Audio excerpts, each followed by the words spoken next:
Cinema Sickness here with yet another Game Boy pickups video for you guys. Yes, been grabbing so many Game Boy games recently, but once again, as I said, things are starting to dry up. I'm running out of stores to hit up, running out of stores to do some hunting ads for Game Boy games. So things are, like I said, beginning to dry up a little bit. Have yet to be out to any flea markets to do any Game Boy hunting. Obviously, when I go out there, I'll be doing a lot of cinema hunting, but I'll be looking for games now as well. And haven't done any of that yet. Probably in the next weekend's the Blobfest, so probably not then. Maybe like the following weekend, I'll run out to Q-Mart or Jake's or something like that and do some cinema hunting and also look for some games on out there. Not quite sure how that's going to go. I don't know what the Game Boy market is like at flea markets. I've never really looked for them before. But yeah, like I said, things are starting to dry up a little bit as far as stores are concerned in my local area. And I have been doing a lot of stuff on Listia and a lot of stuff on eBay as far as buying games. So I got some packages coming to me. So we'll still have some updates in the near future, but we'll just have to see how things go after that. So all right, let's get down to it. This is all stuff I picked up from Pottstown Cash Traders. Now you may remember me just recently being there, buying some games, but I thought about it and the guy was so like wanting to get rid of his games. When I bought a few games off him, he was so excited that I was buying these games because he says they never sell, nobody wants them, he just wants to get rid of them. And that got me thinking, maybe I should have asked him like what he would do if I bought like a lot or the whole thing or something like that. You know, what kind of deal could he give me? So I went back there, saw the manager again and said, look, I'm actually interested in a whole bunch of those Game Boy games. If I bought a bunch of them, what deal could you do? Because they were marked at three a piece. And he basically just said, you know what, you want to buy a bunch, I'll mark it down to 2 a piece. So I thought, it's not a bad deal. I'm going to jump on them. So let's take a look at what I picked up. So first thing here, this is pretty cool. I actually got 2 boxed games. Now, I'm not actively looking for boxed games. I don't really care too much if the games are boxed or unboxed. I'm not, maybe someday I'll get to that obsessed. But as of right now, it's not really a concern of mine. In fact, I kind of like them not boxed because they take up a lot less room. So I'm not actively looking for boxed games. If I happen to get one, cool. But otherwise, not that big of a deal. In fact, I haven't even completely decided yet if I'm going to display them in the box or put them with the rest of my unboxed stuff. And you know, I'll keep the boxes, but I haven't decided yet what I'm going to do with that. I don't know.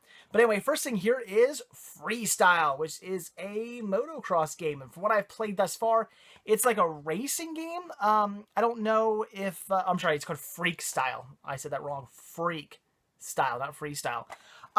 So far it's been a racing game, and of course in the game you can do tricks and stuff as well. I don't know if there's any competitions, like trick competitions yet. I'm not exactly sure. I haven't gotten that far yet. But I just played the first level, and I was just racing but doing tricks, and it was okay. I wouldn't say this was anything special. It was just alright, but hey, for $2, grab it. And then we have Enchanted. Once upon Andalus. I should know how to say that, shouldn't I? I've seen that movie. I should know how to say that. I don't. Once upon Lacia? How do you say that? Andalisa? I'm sure that's a name or something from the movie, right? I've only seen the movie once before. I really need to watch this movie again. It was good. I liked it. Really need to rewatch it. So, anyway. Whatever, it was $1, so I grabbed it. Yeah, it wasn't all that great. I was just sort of walking around, kind of playing the movie in a sort of way. Yeah, I wasn't blown away by this. I didn't exactly pop this in and think, I can't wait to play this again. Yeah, I don't know how soon I'll be going back to this one, but $2, so I grabbed it in box. Very cool. And then a whole bunch more Game Boy Advance games here. So I grabbed Scooby-Doo and the Cyber Chase. Just a lot of walking around finding clues, but it's Scooby-Doo, so what do you expect? Then we have Harry Potter and the Chamber of Secrets. Again, it wasn't too thrilled by this one. I was just kind of walking around. I think I was walking around Diagon Alley or something like that, and just talking to people and looking for stuff as well. Yeah, I'll definitely go back to that one and play it some more because I love Harry Potter, but at first it doesn't seem to be all that great. This was cool though. Codename Kids Next Door Operation Soda. This wasn't so bad. I was going around like on a jetpack and shooting people and stuff. It was kind of interesting, as I was hoping some Codename Kids Next Door would be, because I love this show. I'm a huge fan of the Codename Kids Next Door series. I think it's an absolutely fantastic, brilliant show, and the game wasn't too bad. This is one I'll go back and play. Very cool. Then we have, here we go, Yu-Gi-Oh! The Eternal Duelist Soul. once again, a game I don't know how to play because it's Yu-Gi-Oh! I don't know the card game. I don't know how to play the card game. And yeah, so I popped it in, checked it out, and it wanted me to play the card game. And I really didn't know what I was doing. So I really need to learn the Yu-Gi-Oh! Card game so I can actually play some. I think I have like, what, 5 Yu-Gi-Oh! Game Boy games now? I need to learn how to play that game.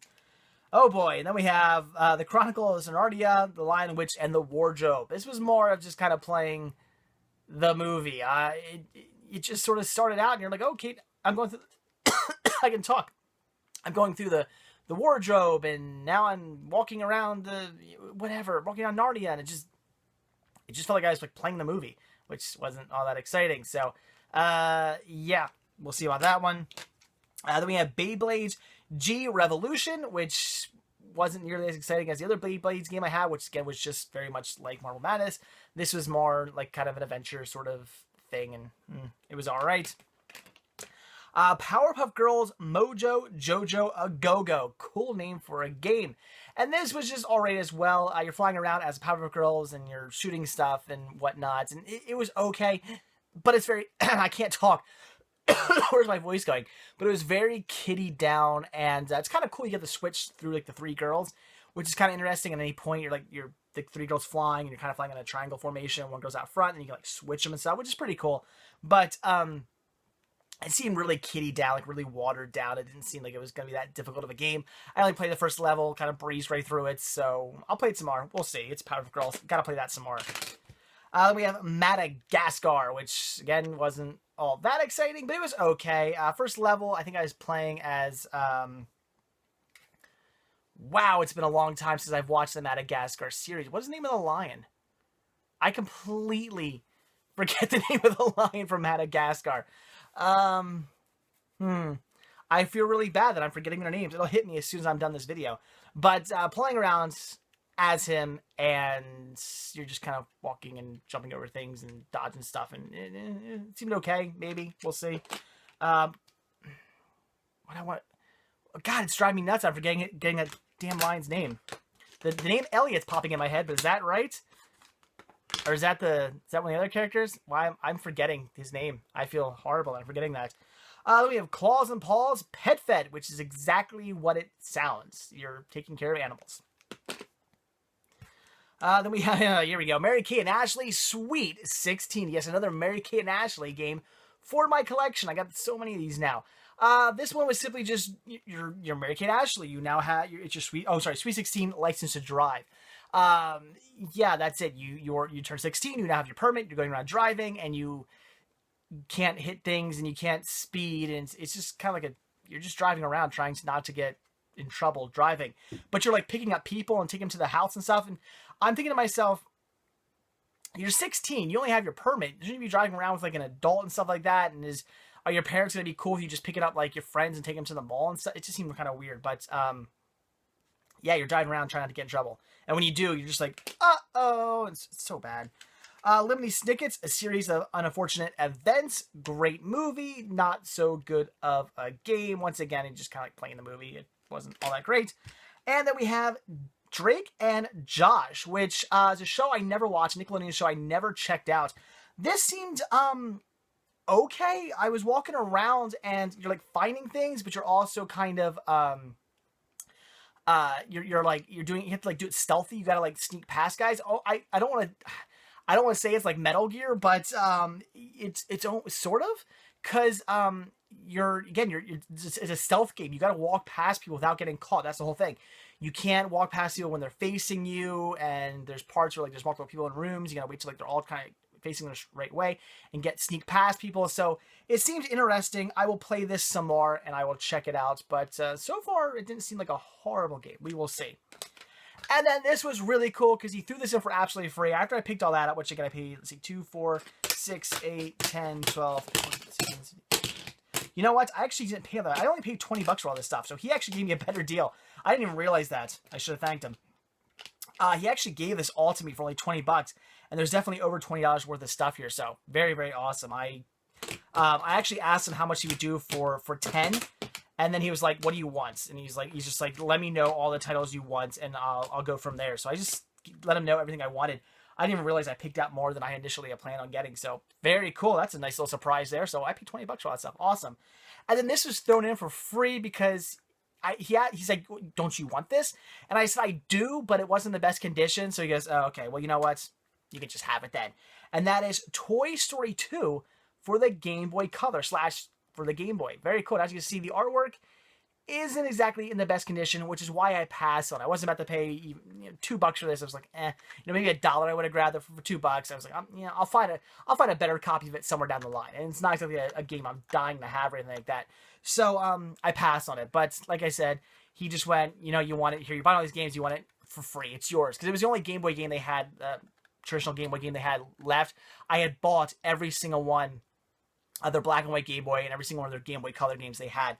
So this was the only one they had left. So he just threw it in for absolutely free. That was really cool. So really good deal. All this stuff for $20. He gave me an even better deal than I thought on those Game Boy Advance games, and he threw this in for absolutely free. So as you can see, they were just trying to get rid of their Game Boy games. They did not want that anymore. And seems to be a little bit of a trend I see going on of Game Boy games. I guess they're not as hot as I thought. Even prices on like eBay and stuff aren't going for what I thought they were going to be. There are some games that go for a little bit more, that are a little bit more rare, but there's a lot of stuff that I was like, oh, this is a really cool title. This is going to be going for like $50, and people want like $10 for it. I'm like, that seems reasonable. I haven't jumped on those yet. I'm not gonna start paying $10 for a game until I get all the other stuff I want and play all the other stuff I want first. So it's gonna be a while until I start paying that much. But still, at $10 a piece, some of that stuff seems really, really well priced. So people are apparently just trying to get rid of this stuff, and Game Boy games aren't nearly as hot as I thought they were. So very cool. So anyway, awesome stuff from the Pottstown Cash Traders. Very cool. The only thing they have left there now are games. I think they have like 5 or so games that was stuff I already owned. So no real need to go back there and do any game hunting anytime soon. Of course, I'll be back to doing some cinema hunting because they have awesome selections on Blu-rays and awesome selections on DVDs. So I'll definitely be going back there. I'll look for games on back there as well just to see if they had got anything new in. I did let the guy know. I said, I know apparently nobody's buying these, but if you ever get any, Game Boy Color or Game Boy Advance games, anybody's trying to give you any of those, I'm like, you have a buyer. I will buy them. So keep that in mind. You have at least one person who's willing to buy them off you. So hopefully he'll take them if he gets any more in. So, all right, guys. There you go. That's it. A lot of awesome stuff. Well, maybe not some awesome stuff. A lot of okay stuff. Like Toy Story 2, I didn't tell you. This was okay. You're just kind of going around. I was playing as Buzz. It was all right. It wasn't all that bad. It wasn't all that good either. It's just mediocre. But as far as all the games, a lot of just random stuff. A few of these were like okay. The rest of it was somewhat just garbage. But at less than $2 a piece, like I said, I'm pretty much picking up any game I come across if it's for a good price. If it's $2 or less, I will pick pretty much anything up. I'm just trying to get this huge, awesome Game Boy collection. I just want to have like everything. So we will see. So, all right, guys, again, that is it. So like I always say, thank you so much for checking this video out. Simply just by watching this video, I really appreciate your support. But of course, you can also show your support by simply liking this video by clicking that little thumbs up tab down below. It takes 2 seconds, and it means the absolute world to me. You can also hit that subscribe button. I do a brand new daily sickness video every single day. Collection updates, reviews, cinema hunting videos, looks into my collection, looks into my sickness for cinema on a daily basis, and lots more. And also bonus videos like this sprinkled in here and there for your extra added enjoyment. So hit that subscribe button. You will see at least one new video from me every single day. There's also a bunch of links down below if you're watching this on YouTube, down in the description. Things like my Patreon account where you can pledge a monthly donation to help support the show. My Spreadshirt account where you can purchase yourself a Cinema Sickness hat, t-shirt, button, kids gear, tank tops, hoodies, satchels, all kinds of awesome Cinema Sickness merch for you to grab if you feel ever so inclined. The usual is Facebook, Twitter, Instagram. That's all down there as well. Follow me on those sites. And if you're on Listia and you're on eBay, I got a bunch of stuff for auction on those pages as well. So follow me there. Check out what I have for auction. All those very same exact sites, very same exact links are over at cinemasickness.com too. If you're watching this there, as you should be, they are all right up above you, right underneath the Cinema Sickness logo. You see a whole bunch of icons. Click on those icons. They will all take you to those very same exact websites. And if you are not watching this over at cinemasickness.com, if you are watching this on YouTube, down below there's also a link to cinemasickness.com. Click on it. Head over there. Check it out. There's a lot more to see there than just these videos. I do post these videos there, but I post so much more as well over there for you to check out. And also Team Sickness is there. So while you're there, click on that Team Sickness tab. Check out all the great reviews and videos and whatnot from those guys and gals. If you like what I do, you're going to like what they do, and I guarantee you they will appreciate your support. So again, all right, that's it. Thanks for watching, guys, and I will see you all in my next Daily Sickness video and my next Game Boy Pickups video. See you then. Bye.